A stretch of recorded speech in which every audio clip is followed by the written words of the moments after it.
بسم اللہ الرحمن الرحیم۔ السلام علیکم ورحمۃ اللہ وبرکاتہ۔ آج ہم بات کریں گے شیطان کے غلبے کے بارے میں کہ شیطان کس وقت انسان پر زیادہ غالب ہوتا ہے۔ جب کوئی شخص زیادہ ٹینشن یا پریشانی میں مبتلا ہوتا ہے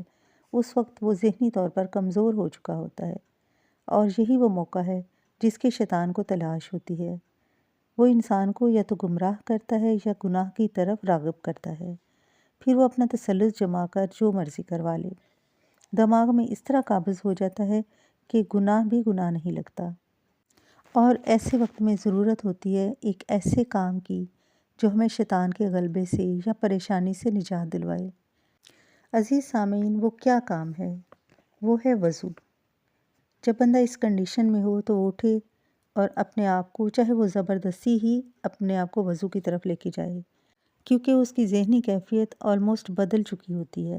اور اسے وضو کرنا بھی مشکل لگتا ہے، لیکن وہ جیسے بھی وضو کرنے کے لیے جائے اچھے سنت طریقے سے وضو کرے اور اس کے بعد پڑھے اشہد ان لا الہ الا اللہ و اشہد ان محمدً عبدہ و رسولہ۔ جب یہ کلمات ادا کرے اس کی ذہنی کیفیت فوراً بدل جائے گی اور مائنڈ میں جتنی بھی نیگیٹیوٹی ہے وہ چینج ہو جائے گی، اور اس طرح اوور تھنکنگ بھی دور ہو جائے گی، کیونکہ جب ہم اس کلمے کو پڑھ لیتے ہیں تو اس کے حصار میں آ جاتے ہیں۔ اور حدیث شریف میں ہے کہ جو شخص وضو کے بعد یہ کلمات پڑھتا ہے اس کے لیے جنت کے 8 دروازے کھل جاتے ہیں۔ اور دیکھیے، جب انسان اس کنڈیشن میں ہوتا ہے کہ اس کے لیے جنت کے دروازے کھل چکے ہیں اور اس کے گناہ جھڑ رہے ہوتے ہیں، جو اس کے چہرے کا پانی ہے وہ اس کے گناہوں کو جھڑوا رہا ہوتا ہے، ہاتھوں کے پانی کے قطرے جو ہیں ان سے اس کے گناہ جھڑتے ہیں، پاؤں کے، کہنیوں کے، غرض جتنے بھی جسم کے اعضاء جو کہ وضو میں پانی میں بھیگتے ہیں، اس طرح اس کے گناہ جھڑتے ہیں، اور وہ اس طرح ہو جاتا ہے جیسے آج اس نے ماں کے پیٹ سے جنم لیا۔ نبی کریم صلی اللہ علیہ وآلہ وسلم سے صحابہ کرام نے پوچھا کہ یا رسول اللہ صلی اللہ علیہ وآلہ وسلم، آپ روز قیامت اپنے ان امتیوں کو کیسے پہچانیں گے جو ابھی تک پیدا بھی نہیں ہوئے اور جو باوضو رہتے تھے؟ نبی کریم صلی اللہ علیہ وآلہ وسلم نے فرمایا کہ اگر کسی شخص کے پاس سفید گھوڑے ہوں اور سیاہ گھوڑے ہوں تو سفید گھوڑوں کو پہچاننے میں آسانی ہوگی، یعنی میرے وہ امتی جو کہ باوضو رہتے تھے وہ قیامت کے دن اس طرح ہوں گے کہ انہیں سفید چہرے، سفید ہاتھ اور سفید پاؤں والے کہہ کر مخاطب کیا جائے گا، کیونکہ وضو سے ان کے چہروں پر نور ہوگا اور وہ سب سے نمایاں ہوں گے اور ان کے چہرے چمک رہے ہوں گے۔ جب اس طرح کی انسان پر رحمتیں نازل ہو رہی ہوں دوران وضو، تو شیطان کس طرح اپنا غلبہ جما سکتا ہے اور وہ ڈپریشن یا نیگیٹیوٹی کو کیسے پھیلا سکتا ہے۔